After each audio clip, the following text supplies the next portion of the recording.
Corporation വഴി കൊടുക്കാൻ ഒരു ഏർപ്പാടുണ്ടാക്കി. ഒത്തിരി ഭക്തന്മാർക്ക് ഉള്ളിൽ സങ്കടം ഉണ്ടായിരുന്നു. കാര്യം ആൾക്കാർ ഈ പായസം മേടിക്കണതെന്ന് വെച്ച് കഴിഞ്ഞാൽ ഇതുപോലെ നമ്മുടെ കൊക്കക്കോള മേടിക്കണ പോലെ അല്ല പായസം മേടിക്കുന്നത്. അതൊരു അനുഷ്ഠാന പ്രക്രിയയുടെ ഭാഗമായിട്ട് പ്രസാദം പോലെ പ്രാർത്ഥിച്ച് കൈപ്പറ്റുന്ന ആൾക്കാരുണ്ട്. അവർക്കൊക്കെ ഭയങ്കര പ്രയാസമായി. ചുമ്മാ വഴിയെ പോണ എന്തും മേടിച്ച് കഴിക്കണവർക്ക് ഇതൊന്നും പ്രശ്നമല്ല. പക്ഷെ അപ്പം ഞാൻ പള്ളിയിലുണ്ട് അവിടെ. അപ്പോൾ ഈ ആൾക്കാരുടെ പ്രയാസങ്ങൾ ഞാൻ കേൾക്കുന്നുണ്ട്. അപ്പോൾ ഞാൻ ചില സമയത്ത് ഓർക്കുകയെ അമ്പലപ്പുഴ പായസം ഒരുവിധം കൊള്ളാവുന്ന കവറിലാണ് കൊടുക്കണത്.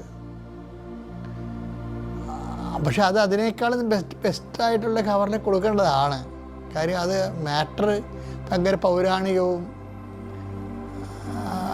അത് ഒരു പ്രസാദത്തിൻ്റെ എല്ലാ പ്രസാദം കൊടുക്കുന്ന പോലെയൊക്കെ ആൾക്കാർക്ക് അതിൽ വിശ്വസിക്കുന്ന ആൾക്കാർക്ക് ഭയങ്കര അമൂല്യമാണ്. അമ്പലപ്പുഴ പാൽപ്പായസമേ കോളാമ്പി തന്ന എങ്ങനെ ഇരിക്കും? അപ്പം കാര്യം മനസ്സിലായില്ല. നിങ്ങൾ കോളാമ്പി കൊടുക്കുക, അത് ഞാൻ ആക്ഷേപിച്ച് സംസാരിക്കുകയല്ല.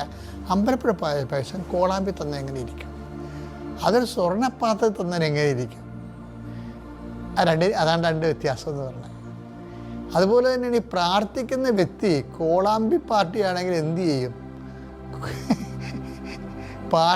പ്രാർത്ഥിക്കുന്ന വ്യക്തിയുടെ ഹൃദയം, അവരുടെ ഹൃദയം തുറന്ന ശവക്കുഴിയാണെന്ന് പറയത്തില്ലേ? ആ വചനം എടുത്തേ, റോമ 3:13. അവരുടെ തൊണ്ട തുറന്ന ശവക്കുഴി. ദ്വയാർത്ഥ പ്രയോഗങ്ങള്, തെറികള്, തന്തക്കുവിളികള്, തോന്നിവാസങ്ങള്, തങ്ങളെ പിടിച്ചിടം ജയിക്കാൻ വേണ്ടിയുള്ള എല്ലാ മലിന വാക്കുകളൊക്കെ ഉപയോഗിക്കുമ്പോൾ ബൈബിൾ പറഞ്ഞത് എന്താണ്? അവരുടെ തൊണ്ട തുറന്ന ശവക്കുഴിയാണെന്ന്. ഇപ്പം കയ്യിൽ ചതിപ്രയോഗമുണ്ട്, അതുപോലെ തന്നെ മലിനമസമായ ദ്വയാർത്ഥ പ്രയോഗങ്ങളുണ്ട്, അതുപോലെ തന്നെ തെറി പോലുള്ള തോന്നിവാസങ്ങൾ പറയുന്നവരാണെങ്കിൽ നിങ്ങൾ കോളാമ്പിയാണ് ശരിക്കും. അവിടെ ആ കോളാമ്പി കൊണ്ടുവന്ന് ദൈവത്തിന് പ്രാർത്ഥന കൊടുക്കുമ്പോൾ അമ്പലപ്പുഴ പാൽപ്പായസം കോളാമ്പി കൊടുക്കുന്ന പോലെ ഇരിക്കും. പാൽപ്പായസം എന്ന് പറഞ്ഞാലും ദൈവം അത് റിജക്റ്റ് ചെയ്യും. അപ്പോൾ നമ്മളെപ്പോഴും ചോദിക്കണം, പ്രാർത്ഥിക്കുന്നതെന്ന് പറയുമ്പോൾ ഭയങ്കര റിസ്ക് പിടിച്ച പരിപാടിയാണ്.